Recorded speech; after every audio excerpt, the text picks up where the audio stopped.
Vicarious trauma is not a flaw in your boundaries or a sign that you're doing your work wrong.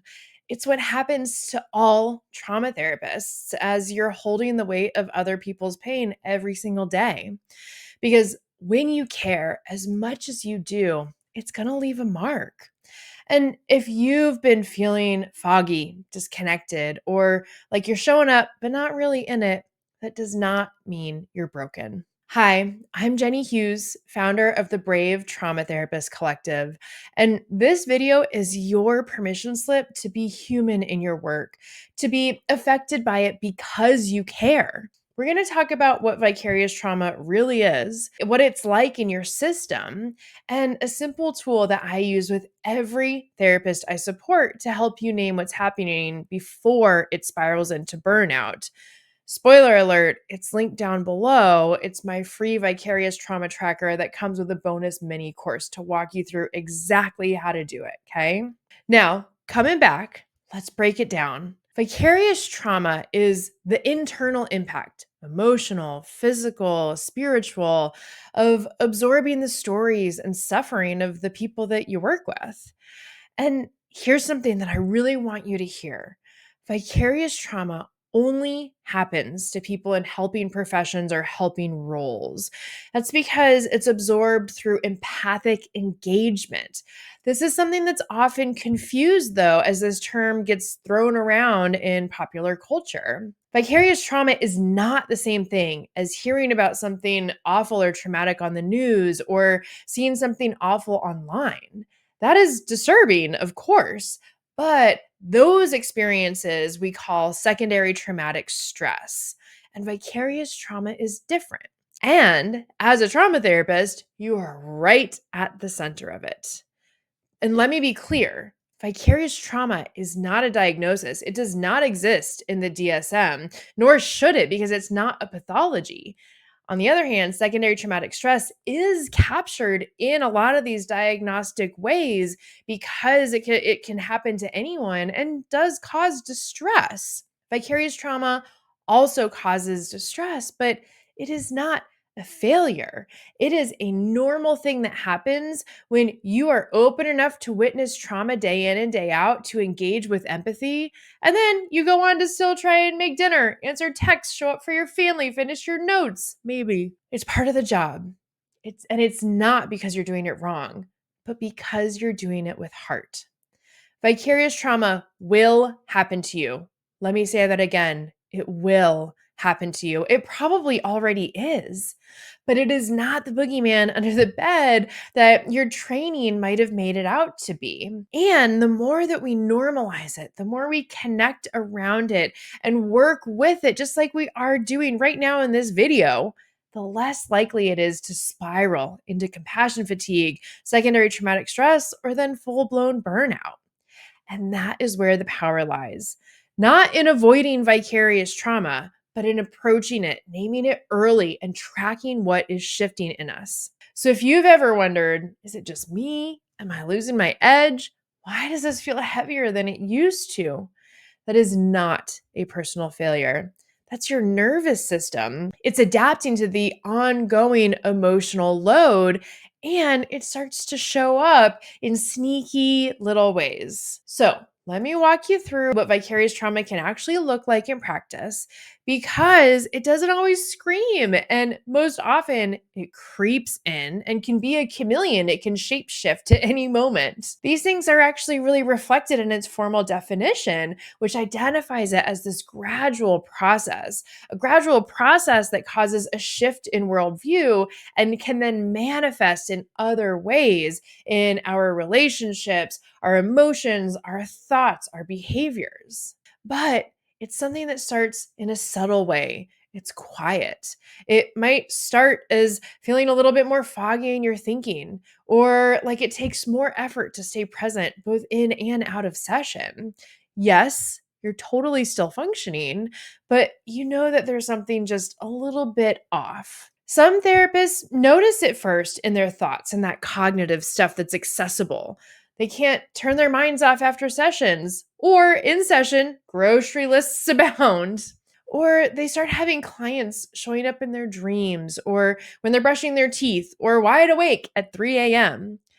Or those moments when you start rereading your notes, not to prep for session because you're on it, but because you literally have no idea what happened in the last one. For other trauma therapists, it starts with the emotional stuff, where you might feel numb, disconnected, or on the other side, more irritated in a way that doesn't feel like you. That irritation stuff is usually my first red flag that I'm not paying attention to my vicarious trauma, which means I'm not paying attention to my needs. Or maybe that natural spark you used to feel with your clients, it's been dulled, it's not gone, but it's harder to reach. Then there's the behavioral stuff, the things you start doing or stop doing without even realizing why. Maybe you stop going to consultation group or reaching out and connecting with people that matter to you. Or you skip the walk that you swore you would take between or after sessions. Maybe you keep piling on clients because it's easier than slowing down and noticing how off you really feel. Vicarious trauma is sneaky. And these signs, they also look a lot like just being a busy therapist. But underneath that busyness might be a nervous system that's saturated and quietly or very loudly sounding the alarm. And because vicarious trauma creeps up so slowly, the actual signs of it can be really confusing precisely because they can look a lot like burnout, compassion fatigue, or again, just being overwhelmed. So here's how I help therapists start to tease them apart. Vicarious trauma is what builds when you're absorbing your client's trauma over time. It shifts, it changes the way that you see the world and yourself. And it happens because you're emotionally in it with them. You're engaging with empathy. It often shows up first quietly, like we just talked about. And if we don't manage it or get to wring out our vicarious trauma sponge, it can then turn into these other things like compassion fatigue, secondary traumatic stress, and burnout. Speaking of which, burnout is really more about the system. It's what happens when you've been running on empty, too many clients, not enough support, no space to breathe. It is that bone deep exhaustion where even the thought of doing something restorative feels like too much. It is when you no longer feel like yourself. You experience depersonalization. And then compassion fatigue. That's the feeling of being just worn down by the act of caring. Your cup is empty. Your empathy is just run out. You start to feel emotionally blunted. And even though you care, you just can't feel it the way that you used to. And if you notice, these experiences are not mutually exclusive. They feed into each other, they overlap. But when we name what's showing up first, when we can respond with more precision and more kindness, it makes a huge difference. And that first thing is going to be vicarious trauma. Now, even once you've named it, it can still be hard to believe it's real enough to matter. Because when this state of being becomes your normal, so does the cost. Our nervous systems are built to adapt, and they're so good at normalizing whatever we repeat, even if what we're repeating is overwhelm.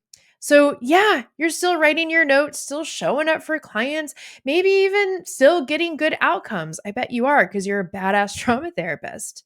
And so you think, it can't be that bad, right? But being in survival mode doesn't mean you're okay. It means you're surviving. And that's why so many trauma therapists miss the early signs. Because when your default mode becomes pushing through, you stop noticing what it's costing you to keep going. We need mirrors. We need other people. And sometimes we need a way to see the changes that are happening before they take us down. That is exactly why I created my free Brave Vicarious Trauma Tracker.